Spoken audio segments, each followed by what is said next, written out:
ஒரு அரசனும் அமைச்சரும் ஒரு நாள் ரொம்ப சாவகாசமா பேசிட்டு இருந்தாங்களாம். அரசன் அமைச்சரை பார்த்து ஒரு கேள்வி கேட்டிருக்க, ஏங்க அமைச்சரே, ஆசை இல்லாத ஒரு மனுஷனால இருக்க முடியுமா அப்படின்னு. ஏன் முடியாது, துறவி அப்படிங்கிறவங்க எல்லாம் அப்படிப்பட்டவங்க தானே அப்படின்னாராம் அமைச்சர். அவங்க எல்லாம் உண்மையிலேயே ஆசையை விட்டவங்க தானா அப்படின்னு கேட்டாராம் ராஜா. அப்படிதான் இருக்கணும் அப்படின்னாராம் அமைச்சர். அப்படின்னா ஆசையே இல்லாத ஒரு உண்மையான துறவியை நான் பார்க்கணுமேன்னார். அது என்ன பிரமாதம், அதுக்கு நான் ஏற்பாடு பண்றேன் அப்படின்னு இவர் சொல்லிவிட்டு உடனே புறப்பட்டு போனார். அங்க எங்க தேடினார். அப்புறம் தான் அவருக்கு புரிஞ்சுது உண்மை துறவியை கண்டுபிடிக்கிறது எவ்வளவு கஷ்டமான காரியம்னு. இருந்தாலும் ராஜா கிட்ட சொல்லியாச்சே உண்மை துறவியை காட்டுறேன்னு. இப்ப என்ன பண்றது? ராஜா கிட்ட சொன்னபடி நடக்கலைன்னா அவருக்கு கோவம் வந்துடும். அமைச்சர் ஒரு யோசனை பண்ணார். அவருக்கு ஒரு வழி தெரிஞ்சது. அதுதான் சரின்னு முடிவு பண்ணார். அதாவது அந்த ஊர்ல அவருக்கு தெரிஞ்ச நாடக நடிகர் ஒருத்தர் இருக்கிறார். அது போதும், நல்லா நடிப்பார். அவரை போய் பார்த்தார். இத பாருப்பா, எனக்காக நீ ஒரு காரியம் செய்யணும்னார். என்னன்னு கேட்டார் அவரு. நீ ஒரு துறவி மாதிரி கொஞ்ச நேரத்துக்கு நடிக்கணும். ராஜா உன்னை பார்த்துட்டு போற வரைக்கும் நடி. அதுக்காக உனக்கு 10,000 ரூபாய் தரேன் அப்படின்னார். அவரு எந்த காலத்துல இவ்வளவு பணத்தை மொத்தமா பார்த்திருக்கார். அதனால உடனே சரின்னு ஒத்துக்கிட்டார். அமைச்சர் அரண்மனைக்கு திரும்பி வந்தார்.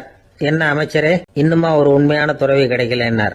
உண்மையான துறவி ஒருத்தரை இப்பதான் கொஞ்ச நேரத்துக்கு முன்னாடி பார்த்து பேசிட்டு வர்றேன். அவரு நம்ம ஊருக்கு வெளியில குளத்தங்கரையில உள்ள ஒரு ஆலமரத்துக்கு அடியில உட்கார்ந்துருக்கிறார் அப்படின்னாரு இவரு. அப்படின்னா உடனே புறப்படுங்க அப்படின்னார் ராஜா. பரிவாரங்களோட புறப்பட்டார். அங்க அந்த மரத்தடியில அந்த ஆளு வேஷம் போட்டுக்கிட்டு துறவி மாதிரி உட்கார்ந்துருக்கிறான். ராஜா நேரா போனார். அந்த துறவி காலில் பொத்துன்னு விழுந்து வணங்கினார். உடனே ராணி அவர் காலில் விழுந்தாங்க. அடுத்தபடியா அமைச்சர் விழுந்தார். அவருக்கு தெரியும் இது நம்ம ஆளுதான்னு. இருந்தாலும் என்ன பண்றது, நேரம். அப்புறம் பரிவாரங்கள்லாம் துறவி காலில் விழுந்து ஆசீர்வாதம் வாங்கிட்டாங்க. ராஜா அப்புறமா தங்கத்தட்டுல பொன்னையும் பொருளையும் வச்சு அந்த துறவி கிட்ட ரொம்ப பணிவா நீட்டுறார். தாங்கள் தயவு பண்ணி இதை ஏத்துக்கணும் அப்படின்னு வேண்டிக்கிட்டார். அந்த துறவி பற்று இல்லாம அதை பார்த்தார். எல்லாத்தையும் திறந்துட்ட எனக்கு இதெல்லாம் எதுக்காக அப்படின்னு சொல்லி அதை மறுத்துட்டாராம். ஆஹா, உண்மையான துறவியை பார்த்துட்டோம் அப்படிங்கிற ஆனந்தம் அரசருக்கு. ரொம்ப நிம்மதியா திருப்தியா திரும்பி வந்தார் அரண்மனைக்கு.